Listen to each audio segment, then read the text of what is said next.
नमः शिवाय। श्री महालक्ष्मी नमः। नमो भगवते वासुदेवाय। जय मां सरस्वती। जय श्री कृष्ण। राधे राधे। आप सभी को माघी पूर्णिमा की ढेरों शुभकामनाएं। आज हम बात करेंगे माघी पूर्णिमा के विषय में। यह पूर्णिमा बहुत महत्वपूर्ण है। एक तो इसलिए क्योंकि माघ मास की पूर्णिमा है, माघ स्नान की पूर्णता होती है। माघ मास पूर्ण होगा, माघ स्नान अपने आप में महत्वपूर्ण होता है। ये जो पूर्णिमा है माघी पूर्णिमा, इसे अत्यंत पुण्यदायी कहा गया है। कहते हैं कि इस दिन सभी देवता त्रिवेणी संगम पर स्नान करने के लिए स्वयं पृथ्वी पर आते हैं। इससे बड़ा दिन क्या होगा साहब, जिस दिन देवगण भी पृथ्वी पर लौट कर आते हैं और संगम पर स्नान करते हैं। इसीलिए इसका महत्व बहुत अधिक है। इस दिन का जो स्नान है बड़ा पुण्यदायी है। कैसे करना चाहिए वो स्नान, क्या उसकी विधि होनी चाहिए? जो संगम नहीं जा सकते, गंगा जी नहीं जा सकते, वो घर पर कैसे स्नान करेंगे? दूसरा, इस तिथि पर दान का बड़ा महत्व है। शास्त्र कहते हैं कि इस दिन किया गया दान आपको अत्यंत पुण्य प्रदान करता है। इस दिन किया गया दान आपके जीवन को परिवर्तित करने की क्षमता रखता है। उससे जो पुण्य प्राप्त होता है उससे आपकी आर्थिक बदहाली दूर होती है, पारिवारिक परेशानियां हैं वो दूर होती हैं, मानसिक क्लेश है वो दूर होता है। इस दिन का चंद्र दर्शन बहुत उत्तम है। इस दिन लक्ष्मी की पूजा विशेष रूप से की जानी चाहिए। क्यों करनी चाहिए? शास्त्रों में क्या लिखा है, किस पुराण में क्या लिखा है? नारद पुराण क्या कहता है? इस दिन सायंकाल को एक दीपदान अवश्य करना चाहिए। वह किसके लिए करना चाहिए और कब करना चाहिए? आप जानते हैं यह तिथि साधारण नहीं है। यह मां लक्ष्मी की प्राप्ति कराने के लिए सबसे उत्तम दिन है। साथ ही 3 महाविद्याओं में से जो तीसरी महाविद्या है उनकी पूजा इस दिन बहुत महत्वपूर्ण होती है। अभी तक आपने देखा होगा पूर्णिमा पर भगवान नारायण की पूजा होती है, सत्यनारायण कथा और व्रत होता है। आप जानते हैं कि भगवान शंकर की पूजा इस दिन बहुत अधिक कल्याणकारी है। नारद पुराण में वर्णन आता है कि भगवान शंकर की जो इस दिन पूजा करता है वह मनवांछित फल की प्राप्ति करता है।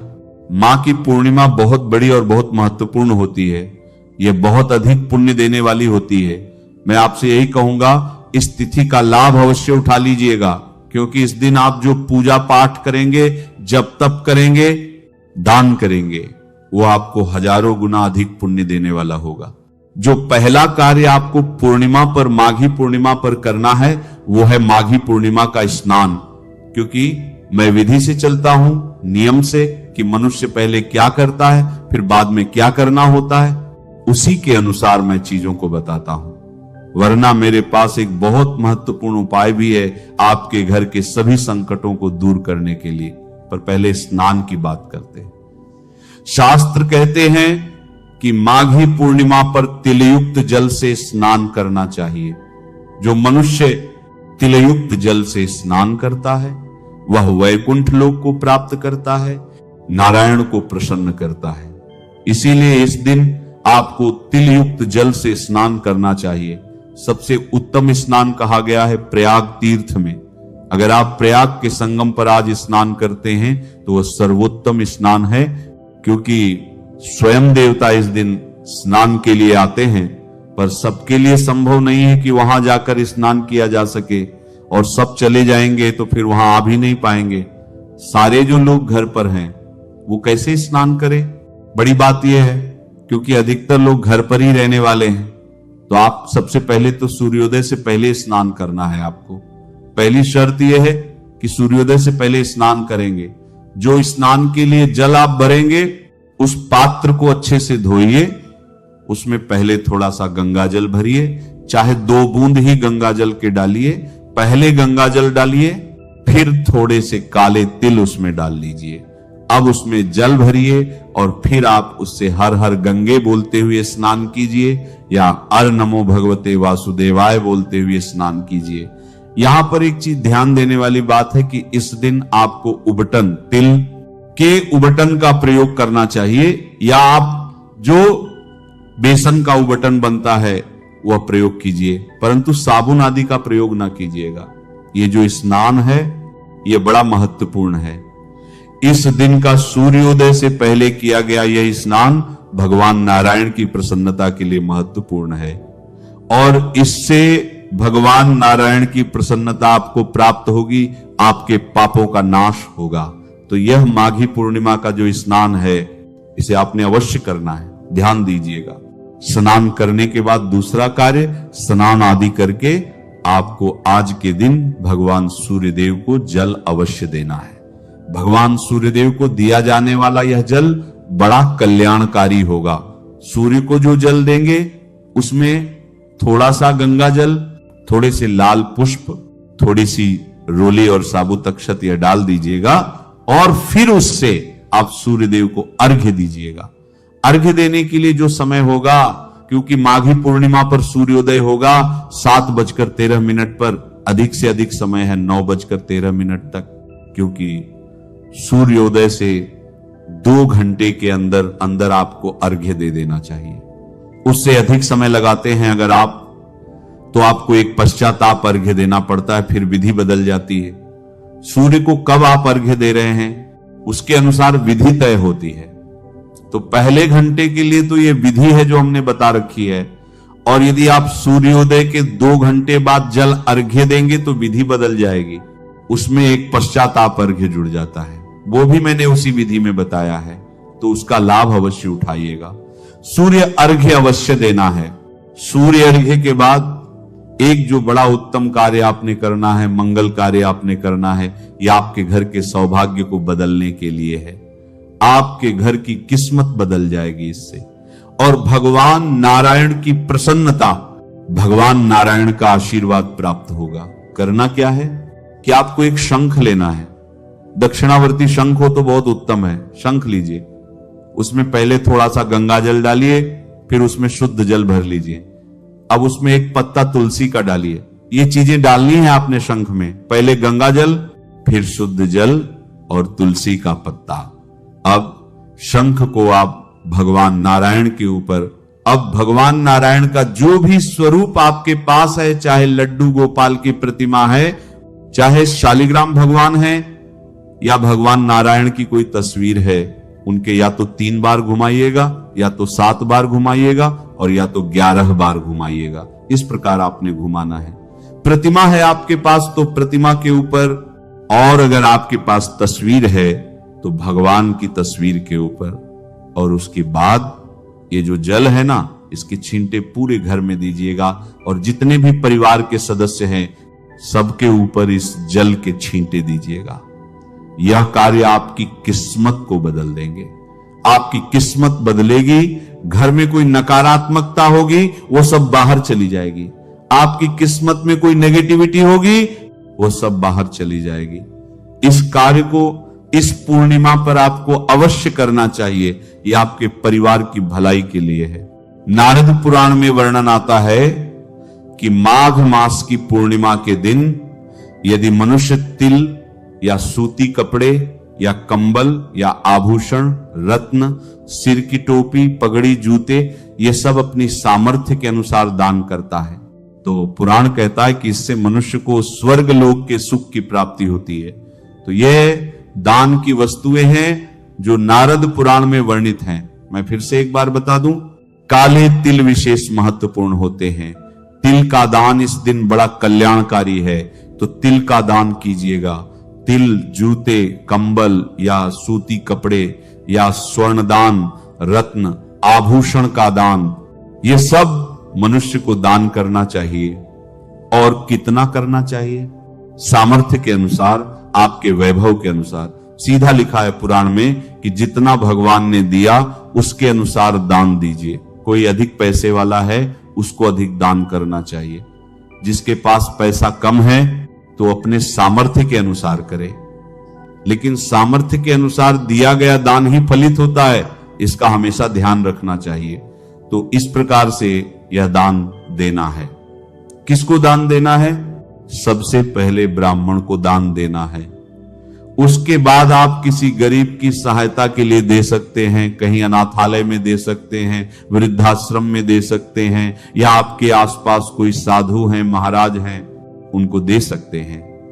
और जो वस्तु आदि ना ला पाए उनके लिए शास्त्र कहते हैं कि आप धन दान दीजिए, पैसे का दान दीजिए, पर आपने आज दान अवश्य करना है। जब ब्राह्मण का चुनाव करें तो किसी वेद पाठी पारिवारिक ब्राह्मण को दीजिए। पारिवारिक अर्थात जिसके पास खाने वाले लोग हों, या जो वेद पाठी हो, वेदों का अध्ययन करता हो और सदाचारी ब्राह्मण हो। नारद पुराण में वर्णन आता है कि जो इस दिन भगवान शंकर की विधि विधान से पूजा करता है वह अश्वमेध यज्ञ का फल पाकर विष्णु जी के लोक में प्रतिष्ठित होता है, अर्थात उसे मोक्ष की प्राप्ति होती है। ये मैं बात कर रहा हूं नारद पुराण की, और वर्णन किसका आ रहा है? शिव जी की पूजा का। शिव जी की पूजा कैसे करनी है? विधि विधान से करनी है। मैं बताता हूं आपको कैसे पूजा करेंगे। देखिए, अधिक कुछ ना कर पाए तो केवल इतना कीजिए कि पंचाक्षरी बोलिएगा। 1 लोटा जल भगवान शंकर को अर्पित कीजिएगा। नमः शिवाय, नमः शिवाय, नमः शिवाय, ये बोलते हुए 1 लोटा जल भगवान शंकर को अर्पित कीजिएगा। फिर कच्चा दूध लीजिएगा और 1 लोटा कच्चे दूध से भगवान शंकर को अर्पित कीजिएगा, और फिर पुनः शुद्ध जल से भगवान को स्नान कराइएगा। इस प्रकार से ये 3 लोटे आपने अर्पित करने हैं। 1 लोटा जल, फिर कच्चा दूध और फिर जल। जल जो आप चढ़ाएंगे ना, उसमें गंगा जल मिला होना चाहिए, ये ध्यान दीजिएगा। तो माघी पर आपको ये कर्म करना है और इससे भगवान नारायण का लोक आपको प्राप्त होता है, मोक्ष की प्राप्ति होती है। यह नारद पुराण में वर्णन है। पुराण कहते हैं कि ऐसा करने से आपको अश्वमेध यज्ञ का पुण्य लाभ होता है, अश्वमेध यज्ञ का फल प्राप्त होता है। माता लक्ष्मी की उत्पत्ति अर्थात उनका जो प्रादुर्भाव है ना, वह प्रिय भक्तों पूर्णिमा तिथि के दिन ही कहा गया है। इसीलिए ये वह दिन है जो माता लक्ष्मी की प्राप्ति के लिए आपके लिए सबसे उत्तम होगा। तो माघी पूर्णिमा के दिन रात्रि को जब चंद्र उदित होगा, उस समय आप कच्चे दूध से चंद्रमा को अर्घ्य दीजिएगा। ये माता लक्ष्मी की प्रसन्नता के लिए और चंद्रमा का आशीर्वाद प्राप्त करने के लिए पुराणों में वर्णित एक बहुत ही उत्तम उपाय है।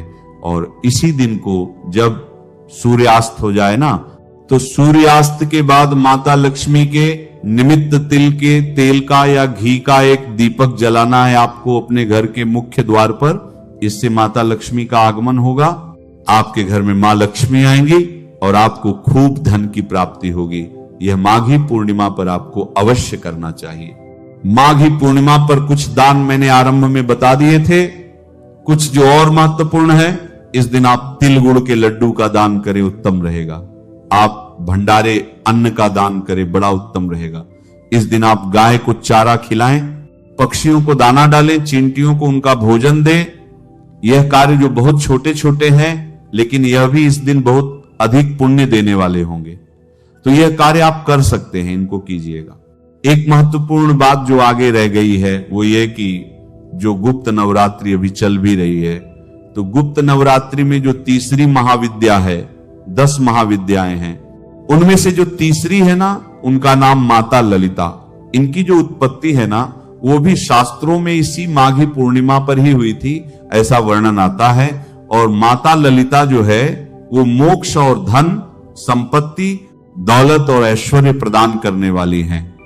तो इसीलिए इनके निमित्त इस दिन आपको माघी पूर्णिमा के दिन श्री यंत्र की पूजा करनी चाहिए। तो इस दिन आप सूर्यास्त होने के बाद यह पूजा होगी। सूर्यास्त होने के बाद ध्यान दीजिएगा, सूर्यास्त होने के बाद श्री यंत्र की पूजा कीजिएगा। यह पूजा आपको धन, संपत्ति, ऐश्वर्य, वैभव सब कुछ देगी। तो यह पूजा कर लीजिएगा। और अगर आपके पास यह ना हो, श्री यंत्र वैसे तो मिल जाता है सभी पूजा पाठ की दुकानों पर, अभी समय है, आप मंगवा लीजिएगा। और अगर ना मंगवा पाए तो आप माता पार्वती का पूजन कर लीजिएगा। माता पार्वती का पूजन उसी प्रकार से पुष्प से स्नान कराइए, वस्त्र अर्पित कीजिए, धूप दीप नैवेद्य अर्पित कीजिए। जो सबसे बड़ा काम आपको करना है इस दिन वह है एक मंत्र बता रहा हूं आपको, महालक्ष्मी का बीज मंत्र। वह मंत्र है श्रीम। श्रीम जो मंत्र है ना, उसकी कम से कम 1 माला नहीं तो 5 माला करने का प्रयास कीजिए। बहुत थोड़ा सा समय लगेगा उसको करने में। यह मंत्र आपकी किस्मत बदलने वाला होगा। इस माला से करना है। रुद्राक्ष की माला से करें तो सबसे उत्तम है, अन्यथा आपके पास जो भी कोई माला हो उससे कीजिएगा। आप कहेंगे पंडित जी इससे क्या होगा? इससे आपके पास धन की आगमन की संभावनाएं बढ़ेगी और जिनका धन है ना वह स्थिर होगा। धन आता भी है और स्थिर भी होता है। इसके लिए आपको यह मंत्र जप करना चाहिए। यह माघी पूर्णिमा है। इस पर एक और कार्य जो सबसे महत्वपूर्ण कार्य है, जिसके बिना पूर्णिमा हमेशा अधूरी रहती है, वो है सत्यनारायण भगवान की पूजा।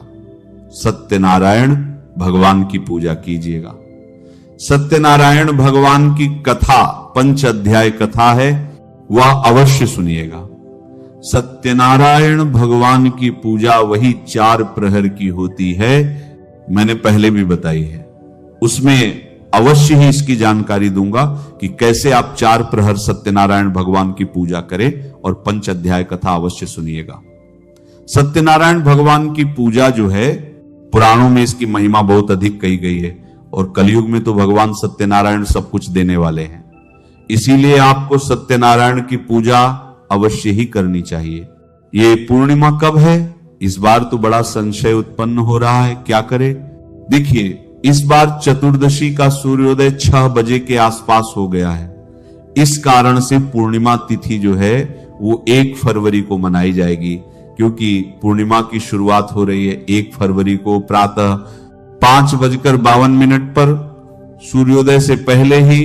तो उदय तिथिमान के अनुसार 1 फरवरी को पूर्णिमा है, 1 को ही मनाई जाएगी। इस दिन चंद्रोदय का समय रहेगा शाम को लगभग 6 बजे।